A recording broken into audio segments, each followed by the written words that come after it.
Hey, yo, it's me, Pops Van Marmalade, and you're watching the Comics-Related Madness Network. Huh? So come get some. CromCon. CromCon.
Fairview's coffee has mysteriously gone missing.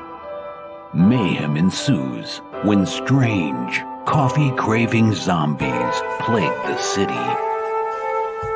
Detective Mickey Potatoes, an overworked public servant, uncovers why ordinary citizens are losing their minds and how to stop the coffee apocalypse. But it involves the mafia. And when you're dealing with mafia crime families, nothing is ever easy. The mafia controls everything in the city, including the police, including him. If he breaks the mafia, they will break him. So, the city is without coffee. The city is burning before his very eyes, but he's powerless. Detective Potatoes has the power to stop the coffee apocalypse, but if he does, he could lose everything.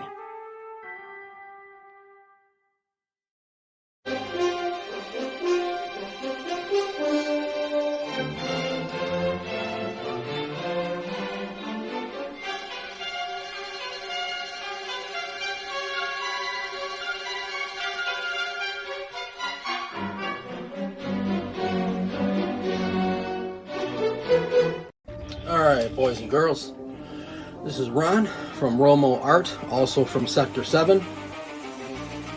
Alright, take 2. Nope.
Good evening.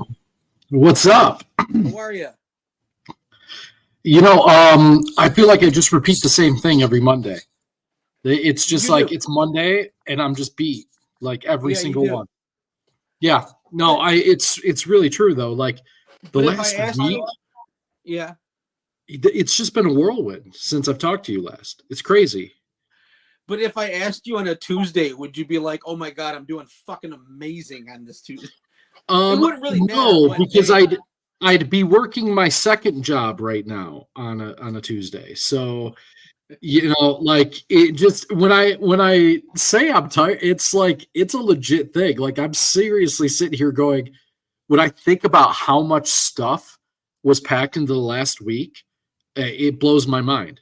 I know everyone's got stuff, so I don't mean just sound like I'm griping, but it's just mind blowing to me. Well, hey, the good news is only like 35 more years. Right. No big, no big until deal. I'm kind of a heavier dude, so I will hopefully die long before then.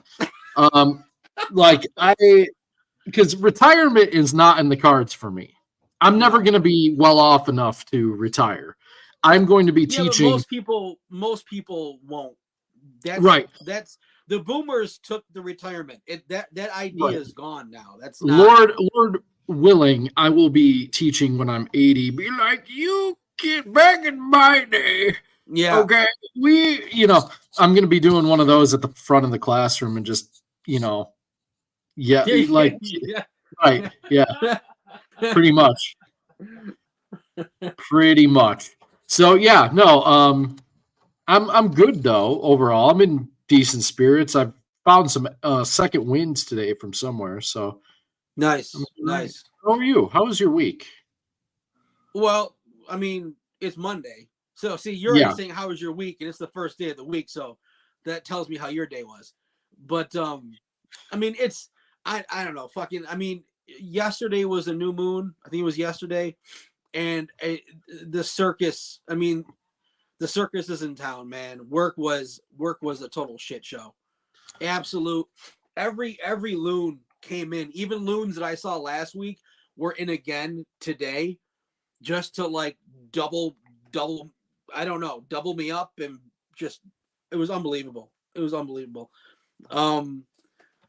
There are certain people. So the moon thing is real. The frequency stuff is real, because there are certain customers that I only see during a new moon, and they don't even realize that, but I do, because when they come in, I check the calendar, and I'm like, oh, it's 2 days away, or it was yesterday. They don't know what they're doing. They're just being influenced by the reality script, and they're like, oh, I'm gonna go get some vitamin C, but it's always on like a new moon. So that's how I sometimes know when I'm not keeping track. I'm like, man, I got here at 10. Well, I opened at 10. It's 11 o'clock. I'm ready to go home. And then I look, I'm like, I wonder if, and I Google it. I'm like, oh, okay, 3 days away, the new moon or the full moon.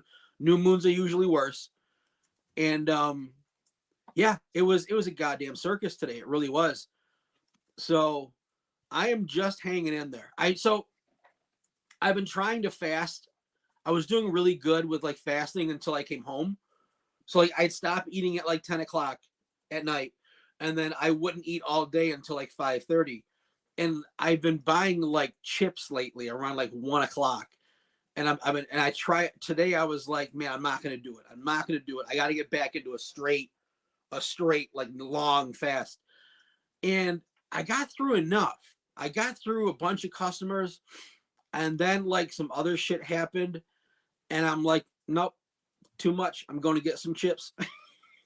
You win, Matrix. I'm going to get some what's funny? Chips. You and I, a couple of weeks ago, we were talking about fasting around the same. We did it at the same time. Period of time. What's weird is like ever since then, like I feel like I've completely fallen off the horse myself. Like I'm struggling. I've definitely put on like 20 pounds in the past couple of months. I'm just like, and obviously that didn't just happen since the last time we were fasting, but yeah, I'm just struggling to get back in control of things. And it's been hard when you're so busy. Like for me, I can do a lot of things, but I got to have the gym to kind of balance me out. And because I'm doing a lot of things, and at the end of the day, like by the time I get done with this, it's going to be really late. I'm not getting to the gym tonight. I got my youngest son here, and that it's just not going to happen today. So I've got to figure out a different routine where I have a space to work out at home again and do those sorts of things. Because I tell you what, without that, it makes everything else so much harder to control. So I've got to get back on the horse. I've lost more weight. Thank God. I mean, I've definitely lost more weight. And I found it. And it went to your house. That's right. But I got to keep doing it. That's the thing. I want that, like that 40 pounds that I still got on me. I want it off. I want it gone. So, I mean, I'm getting there. And honestly, fasting is just the fastest way to do it. It really is. It's the fastest way to do it. And honestly, I was like, man, I'm sick of thinking about food. I'm sick of thinking about, so I'm actually like a legit, like I am, everyone's got their little bag of shit that they got to carry around. Mine is, I am an addict. I'm an addict for food. I never get drugs. I never get drugs. Yeah. I never smoked. I never drank. I never even drank coffee. I did nothing, but I ate to just drown my sorrows. You know what I mean? Yep. So like when I'm fasting, literally, like I've known a few drug addicts very personally. When I'm fasting, my eyes are burning. When I'm fasting on a day like today, right, where the stress is piling on, and I'm like, oh, I'm doing good. And then like that one more bit of bad news, and it's like, fuck it. Like, what is that? Romo's hot face, red heart. I'm like that one last bit of bad news. I'm like, fuck this. So I went next door and got some chips. And I think about my addict friends that when they said fuck this, it was literally hard drugs. It was leaving their family for days and doing hard drugs. And I'm like, that really sucks. And that makes me feel like a pussy too. Cause I'm like, I can't even say no to chips, and they got to say no to like fucking crack and shit. You know what I mean? But so here's the wiring is kind of the same. I get the wiring is the same. It is similar. Now, I don't think that it's the same type of pull. I don't think so either. I think their demon is way bigger. But the key thing to remember is we have to flirt with it every day. That's or at least, you know, you're right. On a relatively regular basis. Yeah. Like it's not like you're like a drug addict and you have to take a little bit of drugs every few days or else you're gonna die. Like, I mean, unless you're like super addicted, but once you're clean, you don't have to go back to it, right? For us, like we get clean and we have to consume something. Now, it doesn't have to be something we like. It doesn't have to be something full of carbs and sugar and all those addictive things, but we have to eat. And the thing that I have noticed over the past couple of weeks is, one, I'm just as capable of being addicted to food again as I ever was. Like it never goes away. Me too. I felt like absolute garbage. And I had a gout flare up from it, like which I maybe get one flare up every year or two now. But I started eating like crap and got a gout flare up.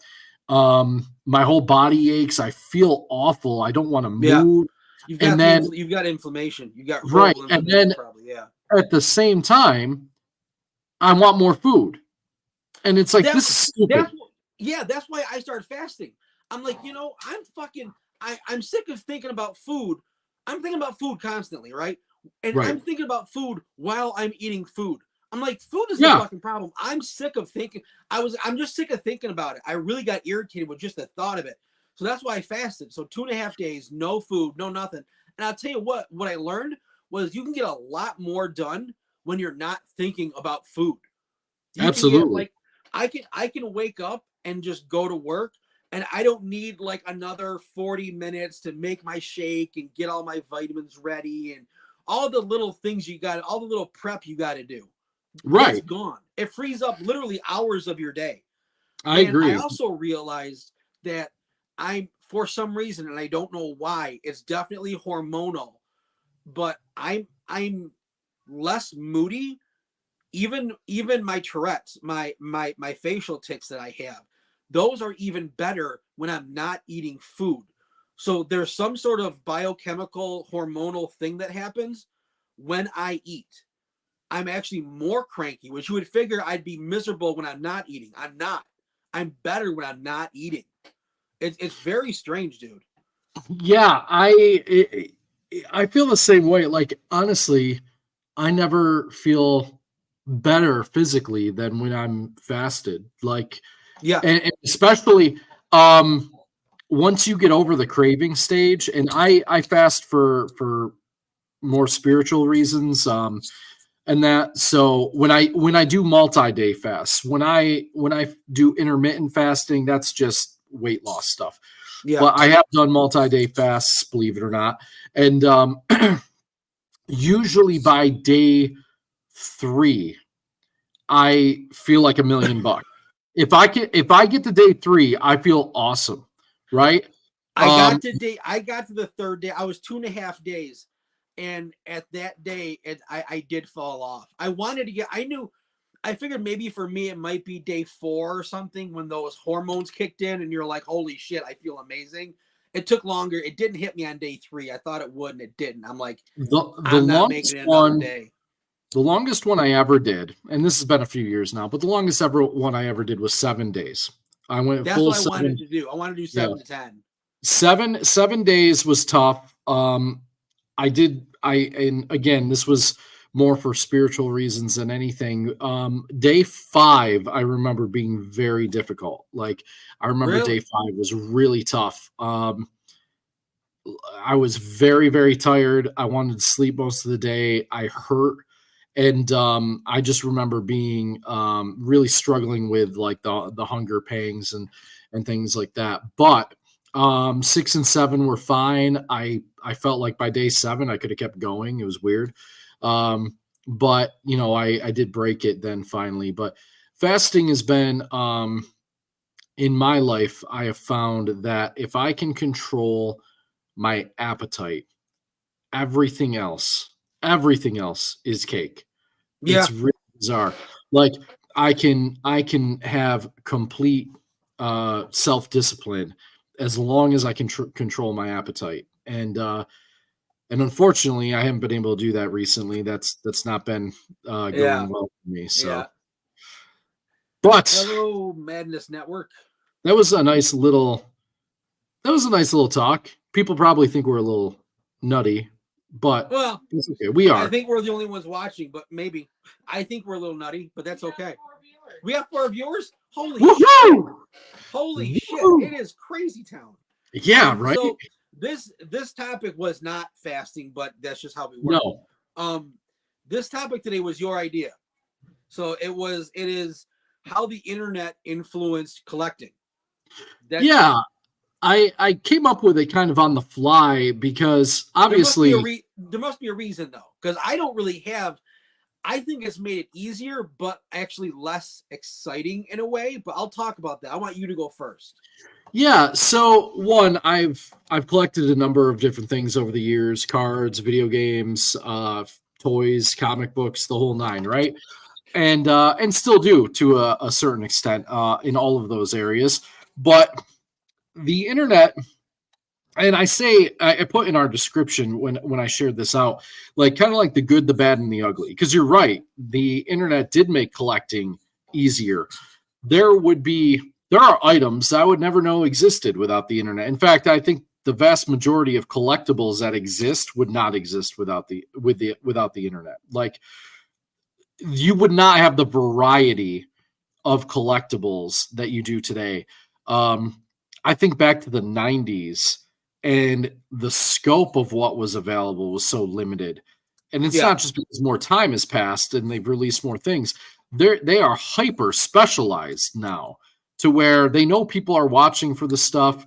They're trying to hit a taste for everyone, right? Because we're so used to this gratification, and like it's got to speak to me personally type of thing. Where back in the 90s, they were just like, listen, you take what you get. This is what there is. You're gonna want it, so just fucking shut up. Yeah. Right. Especially you know, as a Godzilla fan, a kaiju fan, and some of that more obscure stuff. And I kind of wanted to like really go back. Do you remember like the early days of eBay and things like that? I will say yes, I remember the early days, but I never used it. So I have no hands-on experience with the early days of eBay and stuff like that. It was really it was like a whole new world at the time. Like, now granted, I was probably a little late to the party. I'm thinking around 99, 2000. And then we really got into it more probably around 2001 through 2003, in my household growing up. But I got to say, so I didn't even know it existed in 2001. I didn't even know it goes back that far. I didn't know that. I think eBay was 95-ish. Shut up. Are you serious? Let me see. History of eBay. Let's find out. 95. September was founded in September 1995. So and then in 1998 they brought in another person to kind of take it to the next level. Looks like, but yeah, it. Holy so shit, I was probably in. No, so I have no experience with early eBay. Early eBay was something else, and it was exciting because you really could get neat stuff for a deal, especially if you knew how to play the game. It was like a game, and it was mostly, there wasn't a lot of buy it nows back then. I don't even know if buy it now was a thing yet. When I first started using it, it wasn't. No, that came later. It did, yeah. It did come later, and then I just remember if you had someone who listed their thing, so where it ended at like 1 or 2 in the morning, like Eastern Standard Time, like sometimes that was like the best time, or maybe I think 3 or 4 in the morning, because no one was up, especially during the week. Like no one was up, so you could snag like crazy stupid deals. And it was just really wonderful. And it gave you an opportunity to see all the things that you didn't even know existed. And that was pretty cool. I started selling. I was only about 16, actually, when I started selling on eBay. I used my parents' account and was selling on there. And you were able to make a decent amount of money. And this was kind of like the double-edged sword, because as it grew, like you were able to go into thrift stores, and this is back when Salvation Army and Goodwill and all those things, like you could still find really awesome deals because they weren't using eBay. Yeah. They were, taking whatever was donated and they were slapping yard sale prices on it. And it was this really great thing. You could go out and find some amazing deals out there. And that kind of leads me to my next point, is because I really enjoyed thrifting too at the time, and even since, but the internet has almost made that not fun, because now some may say, well, you're using the internet, why shouldn't they? And that's fair, but they're also having these things donated to them. So if you're being given something, and let's say, whatever, it's worth $20, and you're charging, $20, like, okay, well, I can just go on eBay and get that, or I can go on Amazon and get it for that. Like, I'm going to a thrift store because I want to find a deal. I want to find something I can't get anywhere else. And unfortunately, that's no longer the case, I feel like, as much. So that's one of the ways I feel like the internet has been really a benefit, is, like you said, makes it easier. And yet at the same time, because it's become so easy, every Joe Schmo now, it's also perpetuated the idea that whatever someone has is worth a fortune, because they're they don't know enough until you go to sell it and you realize how worthless most shit is. Right. And that's the thing. Like, I have seen people try to sell like the original Mario Bros. And Duck Hunt cartridge, nothing special, not brand new, no instruction booklet, beat up, the stickers being peeled off, and asking, labeling it rare and asking for $50. And you want to just be like, dude, there's like 25 million copies of those. There ain't That's nothing the thing. rare Old isn't rare. Old right. does not mean rare. Rare is rare. And there's such a distinction. Like, people, even when I was selling my shit for rent, fucking a month ago, I was selling all my old toys for rent. He straight up told me, now, because I didn't look everything up, Fox Prowl got, Fox Prowl, our local store, right, got a great deal on most of my shit, because I don't give a fuck. I'm not going to spend 3 weeks looking shit up and trying to price everything. here's a bunch of my shit I've had for 40 years. Give me a price. And he was always good. But it got to the point where, and this is the interesting part, I kept keeping all this shit that I really didn't want to sell. I just kept putting that off. And I had so much stuff that it didn't really hurt me. I've got stuff when I was 5 years old, right? Right. That's the shit that he can sell for good prices, like crazy, right? But all this shit that I thought was really cool that I didn't want to sell was worthless. Right. So when I got to the end and I'm like, I don't really want to sell this, you know, it's like, it's McFarlane stuff, right? And it's really cool looking, all the details, which sparks, you know, an interest in me. The fact is, McFarlane's not that old. And even if it is old, there were fucking billions of them. And right. So he's basically, he told me, he's like, I see mostly McFarlane stuff in that bin. I really can't sell those. That those will sit on my shelf forever. And I'm like, this is the shit that I don't even want to sell because I love it. So even shit that you love in the market is worthless a lot of the time. Yeah, and it's really interesting to find that out. I used to actually manage a pawn shop. Oddly enough, probably shortly before before I met you? I think so. It was before, I think. It was. Yeah, because I remember I actually left there because they wanted they were a little shady. So let's just put that way. Yeah. But, yeah, the owners were pretty shady. Right, it was totally unheard of. You never hear that. I loved my time there. I generally got along with the one owner. There was two at the time. I genuinely did like my job, and I thought you know, it was a lot of fun. But they asked me one night to hide some stuff after the police called looking for it. I always worked well with law enforcement. I had already told them I had it, but they said, hey, you know, we want you to, you know, I called them, let them know the police were coming for it. They told me to lock up, and they would send someone down overnight to take the stuff out and transfer it to another store. And I'm like, you told them that you had it. I'm like, I already told them that I got it. Like, I'm not doing that. And that was the last. Now you're hiding evidence. What the fuck? Yeah. So that was the last night I worked for them. But yeah, right. So, but in the process, I had so many folks come in, and they'd have these collectibles, things that was labeled collectible. I used to tell people all the time, I go, if it says collectible on it, it's not rare. Porcelain horses. Porcelain. Right. Yeah, there's a collectible. Yes. There it is. Beautiful. Priceless. That face is priceless. That, of course, is fucking porcelain I was horses make a that joke my here, mom but bought for like $500 a piece. Worthless. Yep. Paperweights. That's all they are, paperweights. Worthless. Yeah, I remember one guy in particular brought in all these die-cast NASCAR models, right? Yeah. They're, you know, and these are numbered. They're limited edition. And I'm like, yeah, it don't matter. No one wants them. No.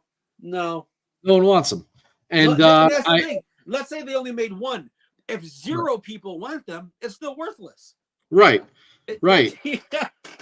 You know, or you'd get the customer. It's like, hey, I've got a bunch of, you know, really hard to find video games. Okay, great.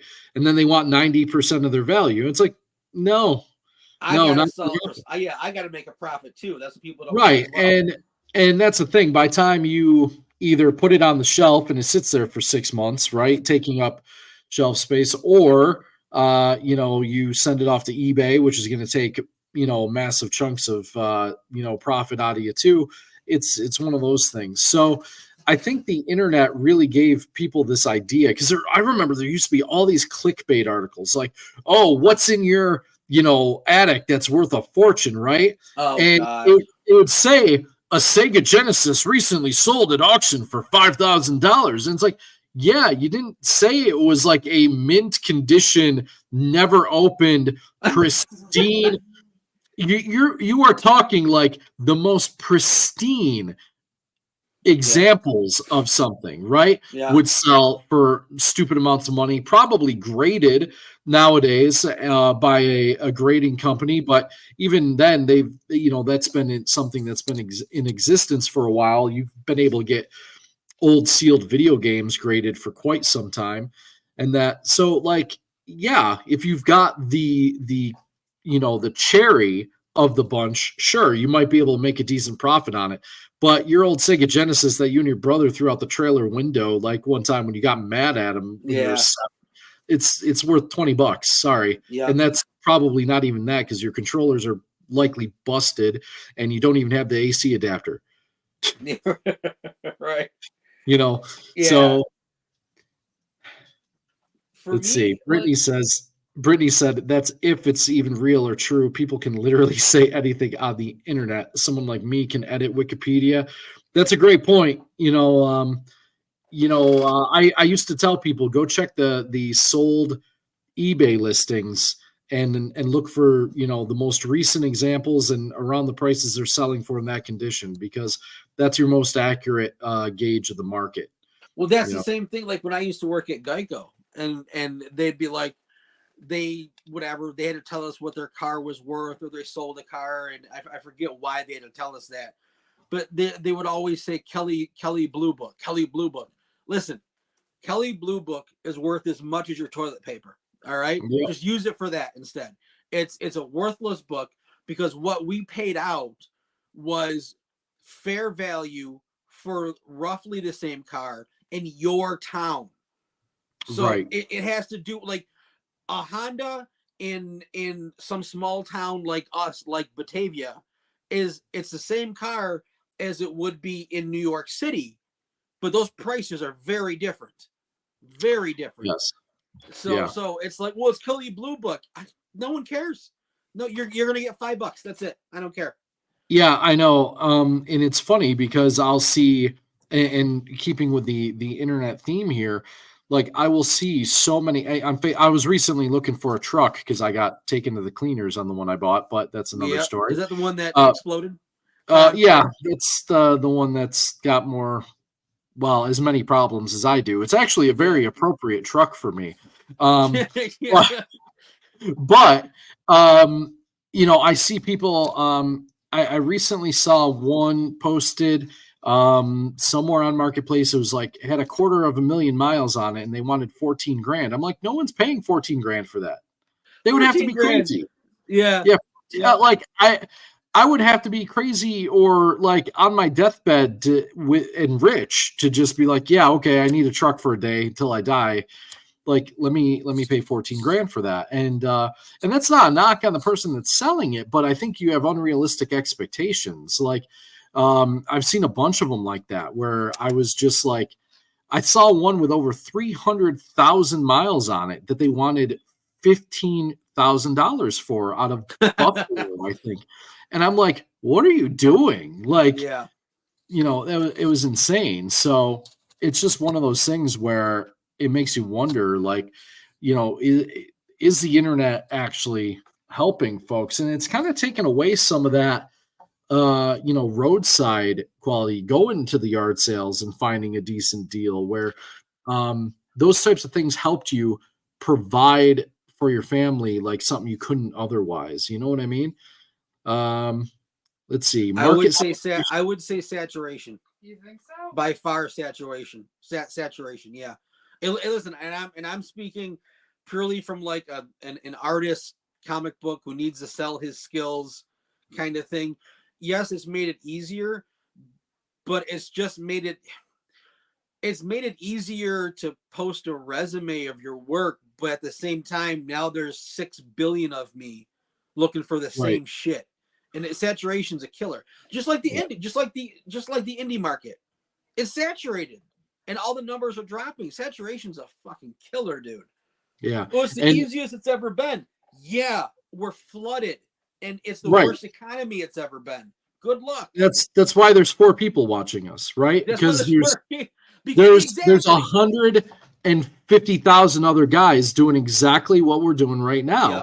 And yeah, I think we're entertaining, and I think most people who listen are probably not hating themselves. At least I hope not. No. Thank you for those who are tuning in. Well, I mean, But, if they hear about your day, their day is going to be better automatically. yeah, absolutely. I should just like literally explain every messed up thing that happens on a daily basis. It's gotta be good for something, man. Right, and just I'll make everyone feel instantly better about their lives. But at the same time, like, you have all these people that are producing, and people are just tuning it out. And it absolutely happened earlier today. Someone posted in my Godzilla group, which is exploding in members in just a few months since we started it because of the nonsense. Well, it's a really good time for you to start that, though. Honestly, yeah. You know what I mean? It's beautiful. It's beautiful. We have 3,700 people, which that's awesome. Is not huge yet, but you're talking in the course of 3 months, like that's a pretty good growth rate. Yeah, but I've seen some of the other Godzilla groups because I was posting there when we were launching Sector 7. I tried to find as many as possible. Dude, at least like 3 of maybe the 5 or 6 or 7, at least 3 of them is just full. Like, there's posts every day, but it's all like clickbait posts and shitty ads and political shit. Like they're totally ruined and no one's moderating it. And that's actually, that group is the reason why I started this new one, because I saw that group had 50,000 members that all hated it there because it was nothing but political posts and stuff like that. But someone posted a podcast in mine today. It was like the Call of the Kaiju, I think it was called, or something like that.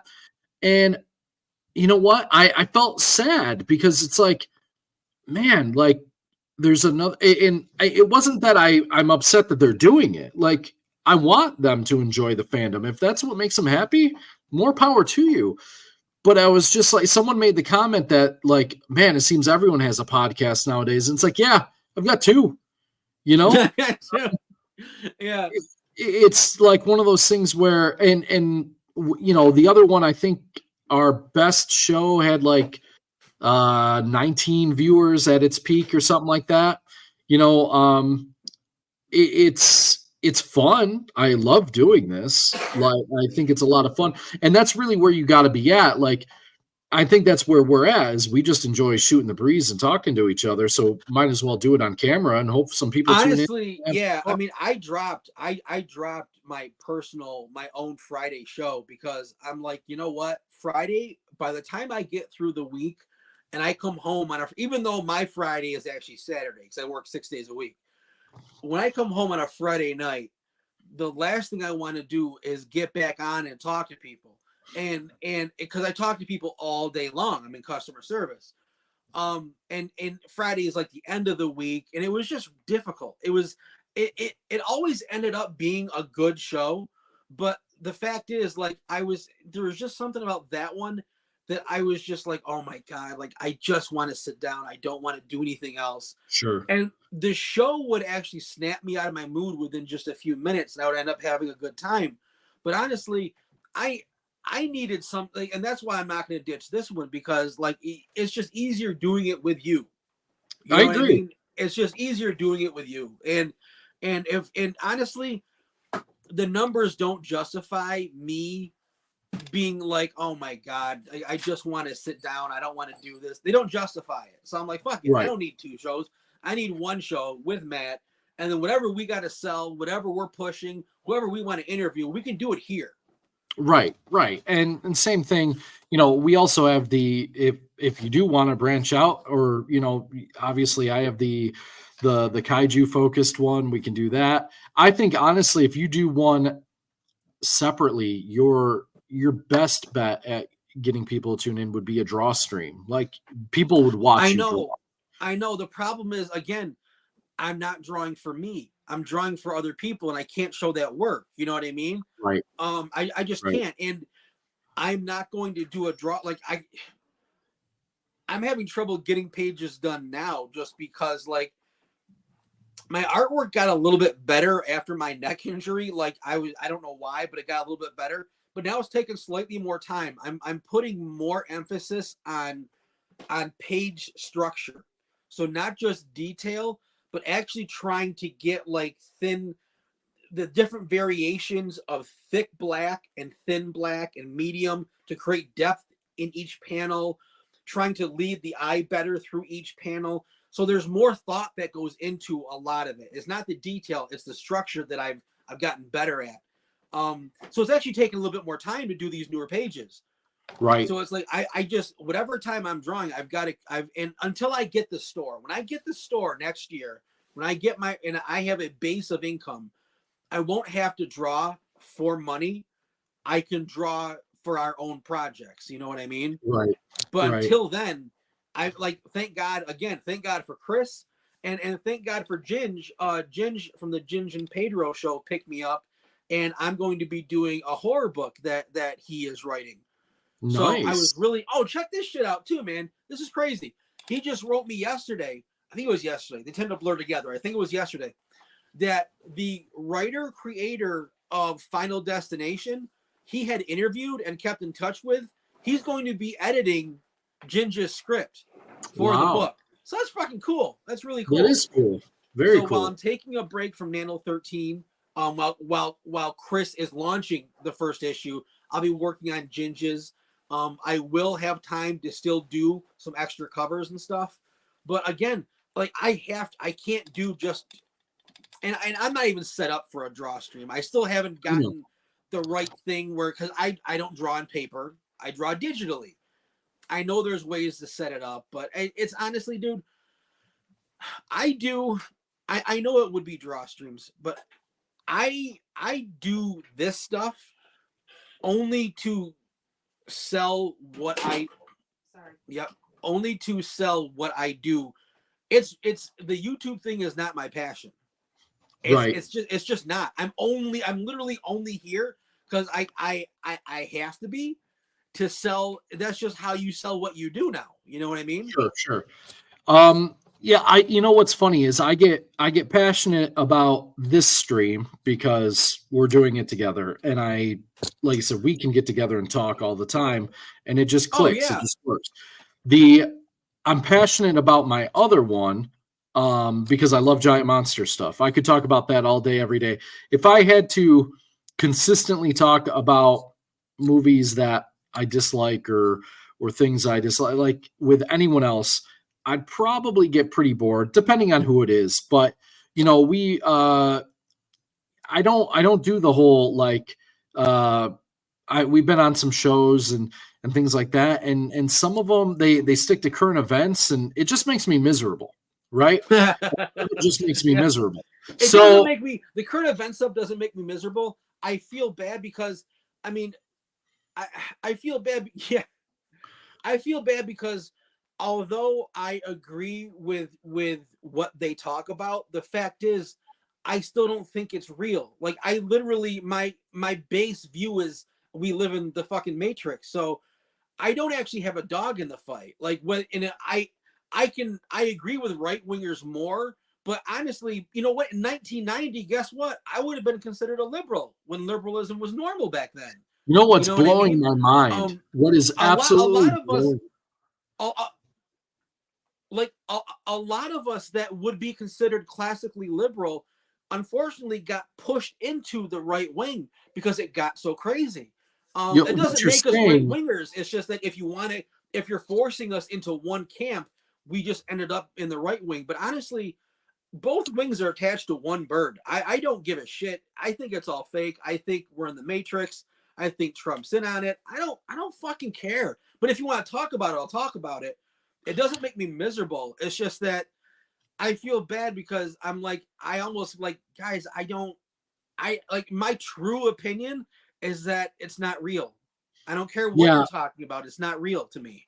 I think it's real. I know. I think there's a lot of reality anyway, but and granted, I don't think everything is I'm not so naive to think that everything we're told is just fact, right?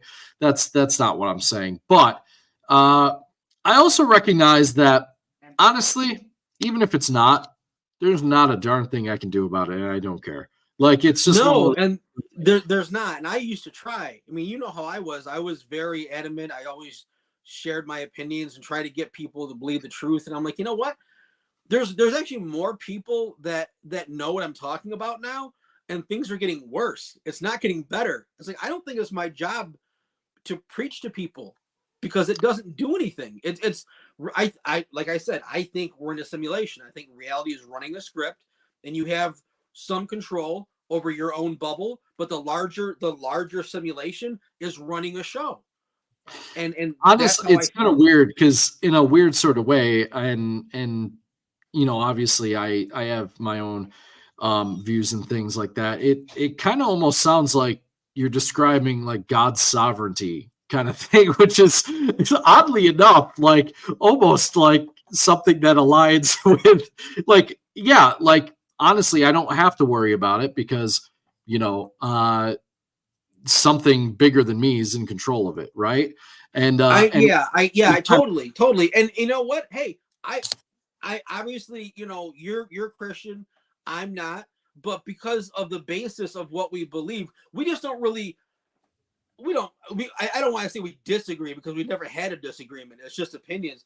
We quote unquote disagree on who or what's in control, but the control is still there. I still believe we have very little control over our reality. And our personal bubble. Right. And that's all I try to really control. So, and I could be wrong. You could be completely right. I just don't know. I literally don't really know anything anymore. So it's like to say, you know, the left's doing this. No, yeah, they are doing that, but I don't know. I guess that's just the next page in the book. I mean, I don't even think they know what they're doing. Right. To your point though, where the left, you know, you would have considered yourself traditionally liberal 20 years ago. In the 90s, yeah. Like I heard Bill Maher speak the other day, and I mean, a lifelong self-proclaimed liberal, and I couldn't believe how much he sounds like the right nowadays. Like, he really does sound more right-wing than left, and it's really interesting. And I just don't care enough to. I'm not going to die on either hill because I like to think that I'm smart enough to where if I disagree with something that one side's doing, I'm going to just say I disagree with. I'm not going to justify it because that's my team. You know what I mean? And that's what I see is like there's this blind sort of devotion. But you know, getting kind of back to where we started, like where were we? Yeah. We're talking about collecting with, you know, in terms of the internet's effect on that. And it's made it less fun. It's made it for me, it's the same as anything digital. Because when I was a kid in the 90s or in the 80s and you wanted the next movie to come out, you wished that you could immediately just zap it right onto your TV. You wish that you could, and you couldn't do it. But just like anything else, when you get older, you realize that's what made it fucking special. Right. It made it special when you had to know what time it was on. And if you missed it, you missed it. So it's a big deal when you catch it. And now instant stuff, it's not the same, man. There's a level of excitement. And just like you with thrifting, there's a level of excitement when you're there and you see something that you didn't type in. It's just sitting there and you're like, holy shit, look at this. That is objectively missing from the internet. And like when I was growing up, again, me being the massive Godzilla freak that I am, like going into Ames and looking for VHSs that I didn't have, man. Yeah. Like I can distinctly remember finding multiple kaiju films for the first time just by walking into a video store or like a department store or going into a rental place and finding it. Like, oddly enough, those are distinct memories for me. Whereas now, could I tell you the first time I saw one of the new shorts streamed online? Probably not. Like, that doesn't stand out to me. And you're right. Like, I can type in anything I want to eBay almost without exception. There have been rare occasions where there's something I've really like wanted that was really super obscure and they won't have it, but I can type in almost anything to Google that I'm interested in and probably find an option to buy it. I may have to pay a premium for it depending on how rare and how sought after it is. But there was something really special about it. It's not fun to buy something for its value. It's just not. Yeah. It is fun to find the deal. And that gives you a bit more of a rush. And they're just super hard to find nowadays. Like every once in a while, you'll find one on some of the lesser known sites. They do happen on Facebook Marketplace, but Marketplace is so saturated with like, I mean, let's face it, there are people that literally just sit there all day and hit refresh. Like I have literally messaged someone just on accident within seconds of them posting it. I just happened to be checking at that time, and they've already got 2 people in front of me. Like I'm sitting there going, what are people doing? Like, how do you get there that fast? Yeah. And I'm no slouch at typing. So it's like, man, oh man, like it's hard to believe that it happens that quickly, but it does. And it's kind of just one, it does make finding a good deal that much more exciting. But also like it makes it frustrating more often than not. For me, that's infuriating. For me, that makes me, because with my personality, I'm just like, whenever things tend to get too difficult, I'm like, fuck it. I don't even give a shit anymore. You know what I mean? Right. And it's like, maybe it's not the best personality. I get it. But I'm just, I can get easily overwhelmed.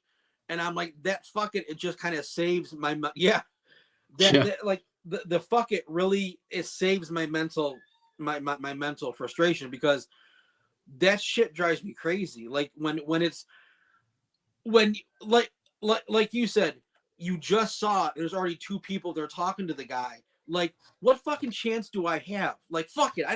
I'm done, you know? Right. That would make me really, because there are, like you said, there's literally people at home with like a wrist guard because they got carpal tunnel and fucking just hit and refresh. You know what I mean? That's fucking crazy. Right. Yeah, it's really insane to be competing so often. And it could be something like collectible. It could be something that you really need. There were so many times where it's like, man, I really need this. Whatever just got posted, it's a good deal. I'm just trying to, provide something for my family or whatever. Sure enough, sorry, someone's already, it's already pending. Oh, of course it is. So Facebook is really frustrating. Craigslist is only used by people old enough to remember what the classified ads are nowadays, or people that try to dox people, because that's apparently still a thing. Still a thing, right? Yeah, I know firsthand. Going back to, let me tell you, you won't feel so bad about your life. Yes. And it's like, yay. Yeah. Someone felt the need to share my information on the internet, because that's cool. And and then so Craigslist is completely out of the game. You do find some deals on some of the other apps once in a while, because what you usually get is people using them that for whatever reason don't know any better. Like I don't know. And sometimes they'll post something for below market value. I agree, Britt. Doxers are gross. And I definitely would argue with them too, for sure. But it is frustrating. It does happen, but you got to get real lucky, and you got to be in the right place at the right time. When the stars align, the right place at the right time. Does that sound like us, Matt? Does that sound like we? Not my life, not usually. No, that's not my stars. Yeah, that's not my star chart. So even now with the internet, and I think it's even changed how brick and mortar stores work. Oh my God, yeah. Oh, absolutely, dude. Because now when a new toy is getting released, you have every scalper on the planet waiting to go to Walmart and clean out their shelf of whatever it is so they can go and flip it for 3 times as much on the internet. And that really upsets me. Like this one will get me fired up, because that just drives me insane. Like, I've been noticing Hot Wheels especially has released all these Godzilla themed cars and stuff like that. And I have managed to find a couple of them of the variations. And then, well, actually, one's not even a Hot Wheel. The one I found was a Johnny Lightning. But they have a Godzilla monster truck. They have a Godzilla-themed Hot Wheels, like Matchbox car, even though those are not the same brand, but you know what I'm talking about. Yeah.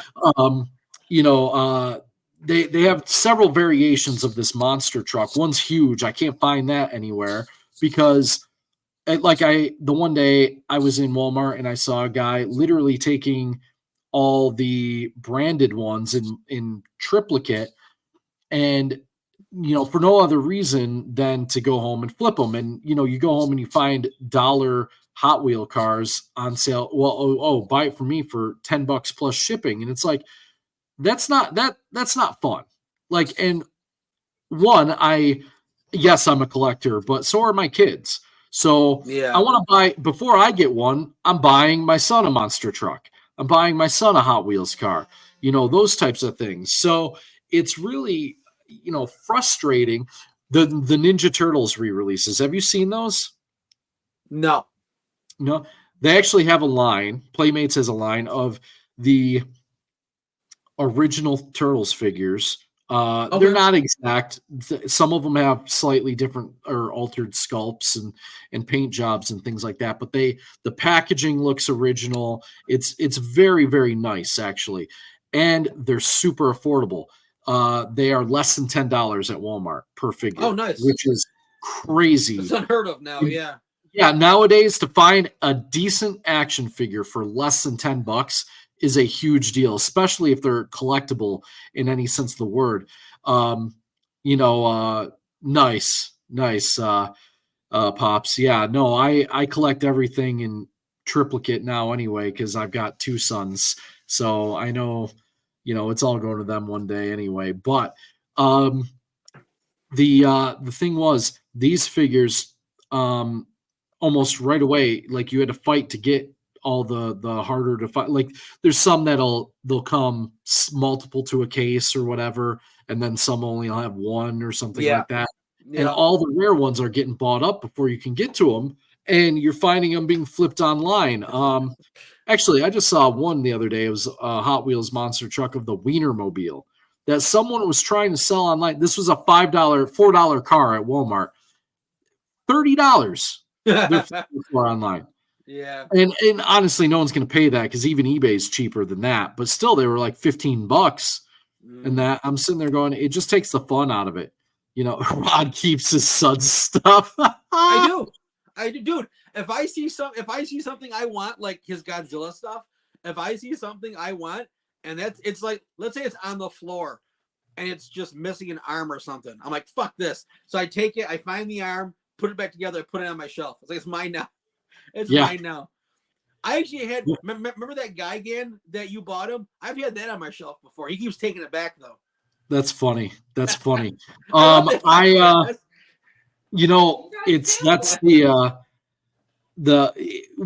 hilarious about that is when I was younger and I was collecting, Matty, when he was a little kid, used to get into my stuff all the time. And there are things that like I'm like, I look back on and I'm like, wow, I don't have that anymore. Cause he would just like either break it and play with it or lose pieces and, or open stuff that was sealed. I had some original like figures. I had, now this is before the movies. Okay. Before the movies, I had an original 90s, early 90s Deadpool, figure. I think it was from X-Force. Yeah, he would have been from X-Force. Yeah. Awesome, Brittany. Was it like the little, 5.5 inch, the little 5.5 inch one? Yeah, and his mask could come off. I didn't have that one. I had a different one. Okay. So this one, whatever one, he could take his mask off. He looked super deformed. And yeah, I see that, Britt. I'll definitely make sure the kids and I are there. We'll make that happen. And that, but with that, like, I remember that was like stuffed away in the attic somewhere. One day I just went to his room and he had it opened and playing with it. I'm like, Oh, I had several of the original, not the remakes, the original Ninja Turtles figures still sealed. That would be worth probably, a whole bunch today. Busted those open. I remember so much stuff just got opened or played with, and it's like, you learn to I learned back then to let go of the idea that things were going to stay pristine forever, because it just doesn't work out that way. Not with kids. No, not with kids. I do have some stuff I've managed to keep really nice. I actually have a really cool giant monster collection that I've been putting together for years and years and years. But even then, like a little character on a figure, it's cool just to have the figure, even if it's not perfect, for sure. All right, man. That is the hour. That is our Monday. There you go. It is. Now you have something. Do you still do your kaiju one with your friend? Is it every week? We're trying. He started a new job recently, so he has just been swamped. I do plan on doing one this week, so if you want to join me for that would be great. I'm gonna reach out to a couple other guy. I am going to reach out to John and see if he's available at all this week, but you're more than welcome to join. And, regardless, I do plan on doing one and getting back on that horse, because I just needed a little bit of this week's a little messed up too, because grades are due. So I am I'm swamped trying to get final grades and reports in, and but all right, man. If you want to join me, on over. All right. Well, it was good seeing you. Always good talking to you, buddy. You as well. I will. I'll talk to you sometime this week, I'm sure. And thanks for joining, everyone. Appreciate it. And we will see you next week. You can roll us out, Brett.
Comic Books for Kids provides comic books to kids in hospitals and cancer centers across the U.S. It's a place where we can all work together to make sure every child has a comic book. 100% of all proceeds go towards the kids. It's about making a difference, and while they're in the hospital, allowing them to fly like a superhero, battle dragons, or rescue teddy bears. We are in every state in the country and now support over 160 hospitals. Every month, we add more. Visit cb4k.org.